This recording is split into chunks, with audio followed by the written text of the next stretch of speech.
کچھ وقت پہلے جب سوڈان میں قرآن جلایا گیا، میں اپنے دوستوں کے ساتھ بیٹھا تبصرہ کر رہا تھا، اور میں نے اپنے ساتھیوں سے پوچھا، یارو بتاؤ تو صحیح، اگر اللہ مجھے محروم کر دے، ہدایت سے گمراہ کر دے، اور میں دنیا دار بن کے داڑھی کو مونڈ دوں، نبی کی سنت کو، اور قرآن کی بے حرمتی کرتے ہوئے اسے جلاؤں یا پھینکوں یا پھاڑوں، بتاؤ میرے دوستو تم لوگ میرے ساتھ کیا کرو گے؟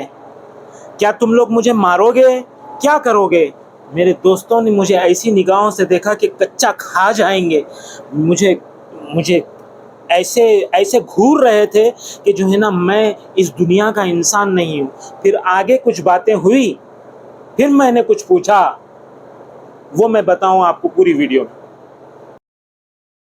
جیسے ہی میں نے اپنی بات ختم کی، میرا ایک دوست بڑے غصے سے اٹھا میری طرف، کہتے ہوئے کہ داڑھی کا مذاق بنا رہا ہے محمد صلی اللہ علیہ وسلم کی، بدماش، اپنی داڑھی سے وہ ربر بینڈ ہٹا، اور میری داڑھی پکڑ لی اور پچکڑ مارنے جا رہا تھا۔ میں نے اس کا ہاتھ پکڑ کے بولا کہ میرے دوست، میرے ساتھی، میرے بھائی، 2 لمحے کی میری بات تو سن لے۔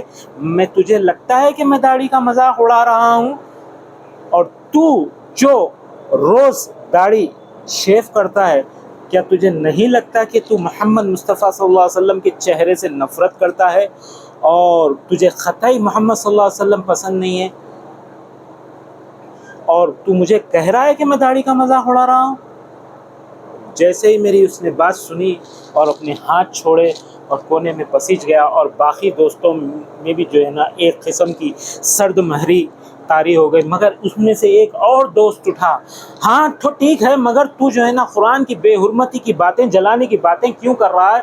میں نے پوچھا میرے دوست سے، پہلے میرے دوست یہ بتا کہ ہم سارے ساتھیوں میں سے کوئی ایک ایسا ہے جس کو ہم یہ کہیں کہ تو نماز نہیں پڑھتا تو ہم تیرے ساتھ میں نہیں بات کریں گے؟ کوئی نہیں ہے۔ نماز پڑھو یا نہ پڑھو، دین پہ چلو یا نہ چلو، قرآن تو نے آج پڑھی، کوئی کسی دوست کو پوچھنے والا نہیں ہے۔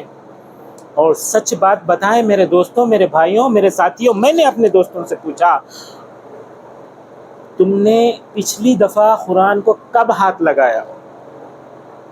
تمہارے پاس قرآن اوپر الماری پہ رکھی ہوئی ہے یا تمہارے پاس سر کے پاس ڈیسک میں ہے؟ سر کے پاس ڈیسک میں بھی ہے تو کس دفعہ تم نے قرآن کے کن کلمات کو پڑھا؟ کیا سیکھا تم نے؟ کیا قرآن کے اندر پڑھی جانے والی تجوید درست کی، آواز کے مخرج کو ٹھیک کیا، یا قرآن کے لحن کو بہتر کیا، یا حفظ کرنے کی کوشش کی، یا ترجمے کی کوشش کی، یا خالی ثواب کی نیت سے بھی آخری دفعہ کب پڑھا؟ جب ہم قرآن پڑھتے ہی نہیں، نماز ہمارے لیے کوئی اہمیت ہی نہیں، نبی کی سنت ہمارے لیے کوئی چیز معنی ہی نہیں رکھتی، دین سے ہمیں کوئی سروکار ہی نہیں، دوستو، پیارو، میرے بھائیوں، تو ہم کس چیز کو بچا رہے؟ مسلمانوں کو، مسلمانوں کے وقار کو؟ وہ تو اللہ تعالیٰ نے خود ان لوگوں کے اندر وہ طاقت دی کہ مسلمانوں کو تم بتاؤ کہ مسلمان تمہاری کوئی اوقات نہیں ہے، تم اپنی کتاب کو تک جلنے سے نہیں بچا سکتے۔ اگر ہم دین پہ قائم رہتے میرے بھائیوں، دوستو، پیارو، اگر ہم قرآن پڑھنے والے ہوتے یا نماز پڑھنے والے ہوتے، وہ نماز کی برکت، وہ قرآن کی برکت سے لوگوں کے دل میں ایسی ہیبت ہوتی، ہمارے خلاف کوئی نہ اٹھتا۔ مگر ہمارے دین میں سرد مہری ہے، ہم کیا کریں؟ اگر یہ باتیں غلط ہیں تو آؤ میرے دوستو، میرے ساتھ جو کرنا ہے وہ کرو۔ اور میں نے یہ کہا اللہ مجھ سے ہدایت چھین لے، مجھے گمراہ کر دے، تب اللہ تعالیٰ نے مجھ سے ہدایت نہیں چھینی۔ اور یہاں دیکھو نبی کے چہرے سے کتنے ساتھیوں کو میرے جو ہے نا محبت ہے، کسی کو نبی کی داڑھی خشخاش نظر آتی ہے، کسی کو نبی کی داڑھی فرینچ نظر آتی ہے، کوئی دھاری دار تیر سنجے دت فلم کے اداکار کی طرح لگائے بیٹھا ہے، کوئی ارطغرل الغازی کی داڑھی رکھا ہے۔ نبی کی داڑھی اتنے قسم کی تو نہ تھی میرے بھائی،